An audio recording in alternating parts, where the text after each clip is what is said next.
This is CBS 8 News Live at 11. Glad you're with us here at 11. I'm Eric Connard. And I'm Nada Irampour. And this morning, a scare in the sky. We want to get to that. Thankfully, 176 passengers and 6 crew members are safe. An Alaska Airlines flight from Seattle coming here to San Diego had to make an emergency landing. And we want to show you why. Yeah, take a look at this here. It's part of the metal paneling that covers the plane engine.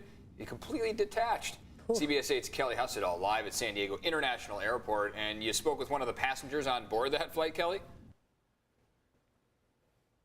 You know, this was pretty wild. I spoke to one of the passengers who was on board that flight, Jacqueline Stonis. She's from Washington State, and she's visiting San Diego. Now, she tells me this was an early morning flight. Let's go ahead and show you some of that video again of what happened. She says this happened after they returned to the Seattle airport as they were making that emergency landing. She says some of her fellow passengers looked out the window, saw this, and started hitting the call flight attendant button. So certainly not what you want to see happen on the plane that you're on.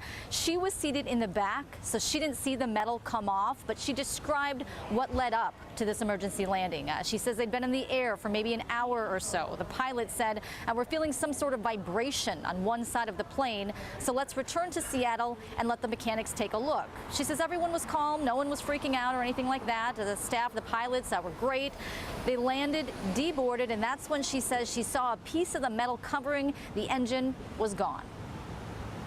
When we were walking out and I walked by the wing and I actually looked out and you could actually see the motor, that's when I stopped and, snapped a photo. And I was like, no wonder they were all calling the flight attendants, to show them that literally there was issues going on with the plane. I travel a lot, and I texted my husband and said, okay, never have I ever, and sent him this picture. And he was like, oh my gosh. Now, she says Alaska Airlines did handle this situation well. We did reach out to the airline, and they sent us a statement basically saying that part of the metal paneling that covers the engine, called the cowling, did detach from the plane when it landed.